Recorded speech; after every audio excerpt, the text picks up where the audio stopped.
જો અહીંયા આપણને સુરક્ષાત્મક કવચ આવરણ વિશે સમજૂતી આપેલી છે કે આપણા વાતાવરણના ઉપલા સ્તરમાં ઓઝોનનું સ્તર આવેલું છે તે વિશે તમે જરૂર જાણ્યું હશે. આપણને બધાને ખબર છે કે આપણું વાતાવરણ જ્યાં પૂરું થાય ત્યાં ઓઝોન વાયુનું સ્તર આવેલું છે, જેને આપણે O3 સ્વરૂપે દર્શાવીએ છીએ. ઓક્સિજન O2 અને ઓઝોન O3. તે વિશે તમે જરૂર જાણ્યું હશે. તો તે સૂર્યમાંથી આવતા હાનિકારક પારજાંબલી કિરણોથી આપણને સુરક્ષા પૂરી પાડે છે. આ જે ઓઝોનનું સ્તર આવેલું છે એ શું કરે છે? સૂર્યમાંથી જે એવું નથી, સૂર્યમાંથી ઘણા બધા એવા વિકિરણો હોય છે કે જે આપણને નુકસાન કરે છે. તો સૂર્યમાંથી આવતા હાનિકારક જે પારજાંબલી કિરણો છે કે જે આપણી શરીરને, આપણા ચામડીને નુકસાન કરે છે એને શું કરે છે? રોકી રાખે છે. એનાથી આપણને સુરક્ષા પૂરી પાડે છે. ઓઝોન આ વિકિરણનું શોષણ કરી ઓક્સિજનના અણુમાં રૂપાંતર પામે છે. એને ઓઝોનમાંથી એને શેમાં ફેરવી દે છે? ઓક્સિજનમાં, જેનો આપણે શ્વાસોશ્વાસમાં ઉપયોગ કરી શકીએ છીએ. ઓઝોન એ ઓક્સિજન કરતાં જુદો છે. શું ઓઝોનના તૂટવાની પ્રક્રિયાને આપણે રાસાયણિક ફેરફાર કહી શકીએ? તો કે O3માંથી એનું O2માં રૂપાંતર થાય છે, ઓઝોનમાંથી એનું ઓક્સિજનમાં રૂપાંતર થાય છે. તો એ કઈ પ્રક્રિયા કહેવાય? રાસાયણિક પ્રક્રિયા જ કહેવાય. જો ઓઝોનના સ્તર વડે અલ્ટ્રાવાયોલેટ વિકિરણ શોષાતું ન હોત તો તે પૃથ્વીની સપાટી સુધી પહોંચી અને આપણને તથા બીજા જીવંત પદાર્થોને હાનિ પહોંચાડી શકે છે. ઓઝોન આપણને આ વિકિરણથી સુરક્ષા આપવા માટેનું કુદરતી કવચનું કામ કરે છે. હવે બીજો છે એને સવાલ થાય છે કે પ્રકરણ 1માં આપણે શીખ્યા કે વનસ્પતિના છોડ પ્રકાશ સંશ્લેષણની પ્રક્રિયા દ્વારા ખોરાક બનાવે છે. તો પ્રકાશ સંશ્લેષણની પ્રક્રિયા દરમિયાન શું બનતું હતું? તો કે એમાં કાર્બન ડાયોક્સાઇડ છૂટો પડે અને કાર્બોદિત પદાર્થ બનતો હતો. બરાબર? એટલે આ જે હરિતદ્રવ્ય અને સૂર્યપ્રકાશ અને હરિતદ્રવ્યની હાજરીમાં એ પ્રકાશ સંશ્લેષણ દરમિયાન કાર્બન ડાયોક્સાઇડ વાયુનો ઉપયોગ કરી અને શું બનતું હતું? ઓક્સિજન વાયુ મુક્ત થતો અને કાર્બોદિત પદાર્થ છે એ બનતો હતો. તો આ આપણે એનું રાસાયણિક સૂત્ર પણ જોયું હતું. તો પ્રકાશ સંશ્લેષણને રાસાયણિક ફેરફાર કહી શકાય? તો કે હા, પ્રકાશ સંશ્લેષણને કેવો ફેરફાર કહેવાય? રાસાયણિક ફેરફાર જ કહેવાય, કારણ કે એની અંદર પણ નવા પદાર્થનું ઉત્પન્ન થતો હતો. જેમ કે કાર્બન ડાયોક્સાઇડ અને પાણી વચ્ચે પ્રક્રિયા થઈ અને આપણને શું મળતું હતું? કાર્બોદિત પદાર્થ અને ઓક્સિજન વાયુ આપણને મળતો હતો.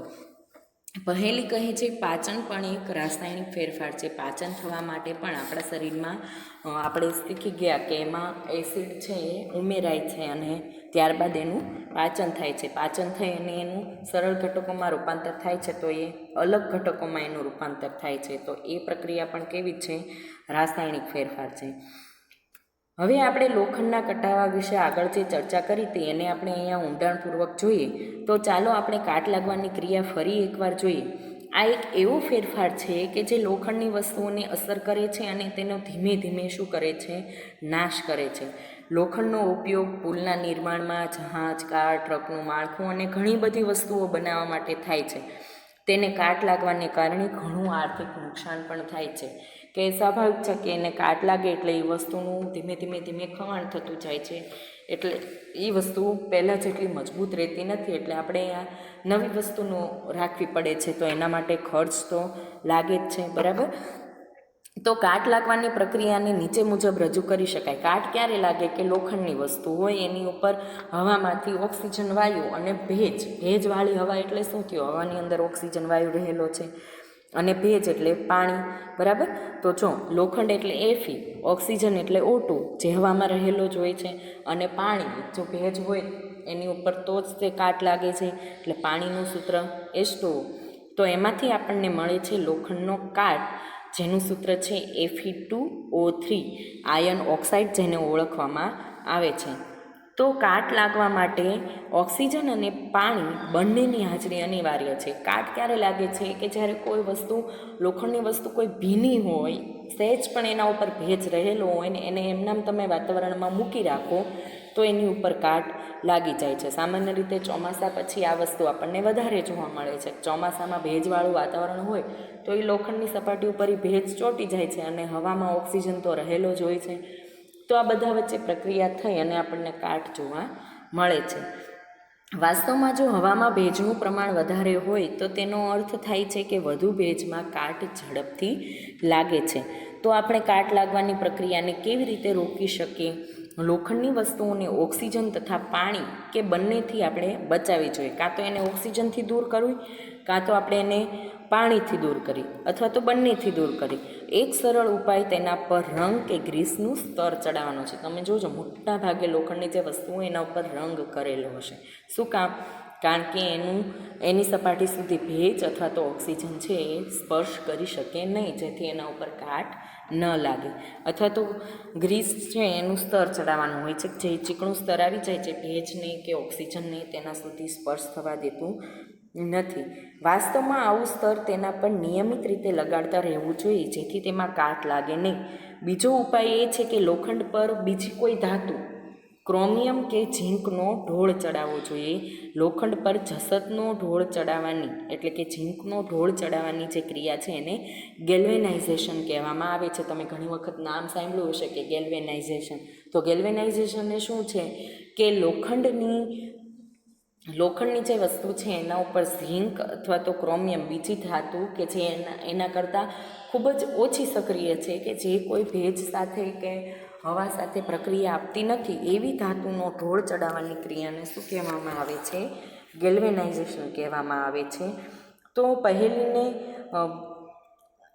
એવું થાય છે કે અરે, માટે જ મારી મિત્ર રીટા હંમેશા લોખંડને કાટ ખૂબ જ ઝડપથી લાગવાની ફરિયાદ કરે છે, કારણ કે તે ક્યાં રહે છે? દરિયા કિનારા પર. કારણ કે સ્વાભાવિક છે, દરિયા કિનારા ઉપર ભેજનું પ્રમાણ વધારે હોય એટલે એને લોખંડની વસ્તુને કાટ ઝડપથી લાગે છે. ઘરમાં વપરાતી પાણીનું વહન કરતી લોખંડની પાઇપને કાટ લાગવાથી બચાવવા માટે એને ગેલ્વેનાઇઝ્ડ કરેલી હોય છે. તમે જોતા હશો કે એની ઉપર પાણીની પાઇપ હોય એને સિલ્વર કલરની હોય છે લોખંડની, પણ એના ઉપર સિલ્વર કલરનો ઢોળ તમને જોવા મળે છે. એ શેનો હોય છે?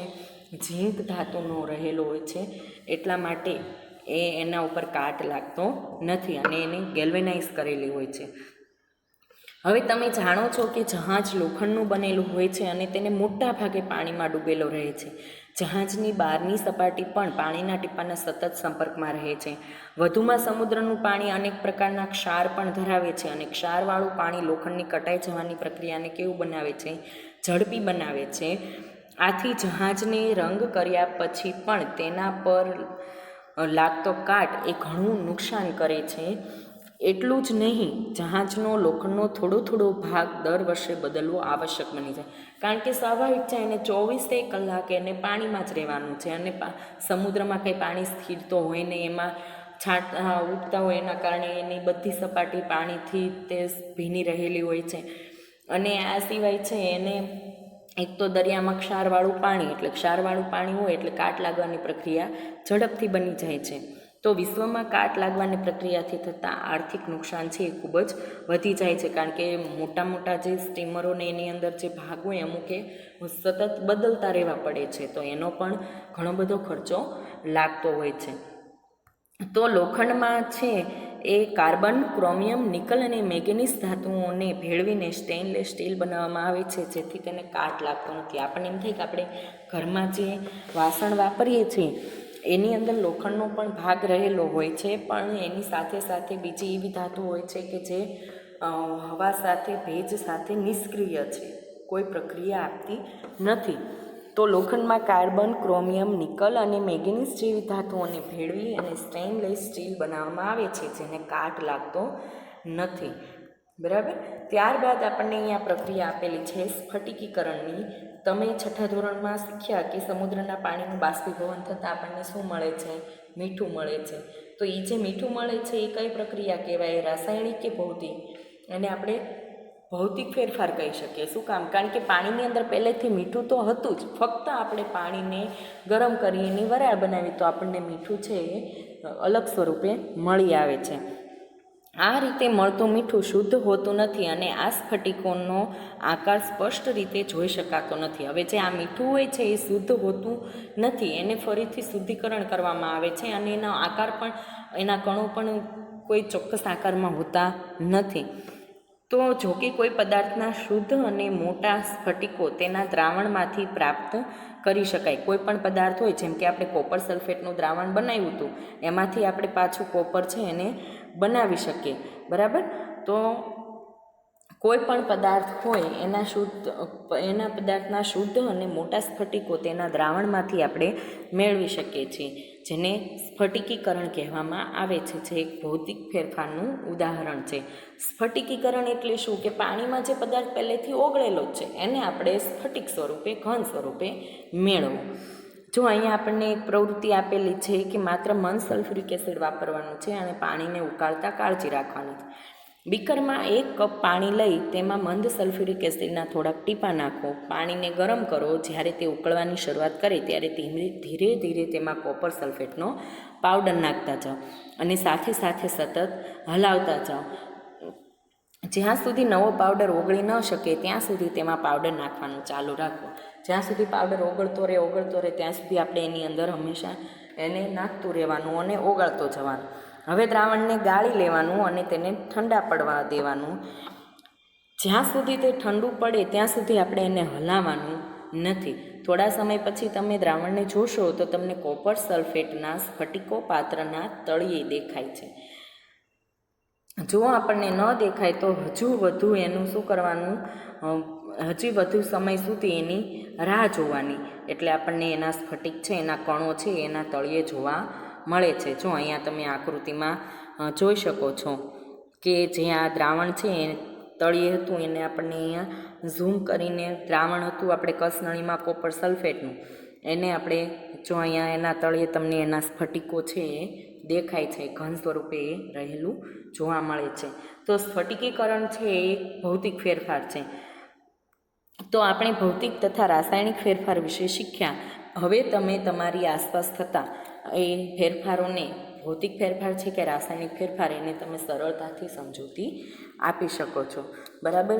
જો કોઈને કાંઈ ન સમજાણું હોય, કાંઈ પ્રશ્ન હોય તો તમે ફોન અથવા તો મેસેજ કરી શકો છો.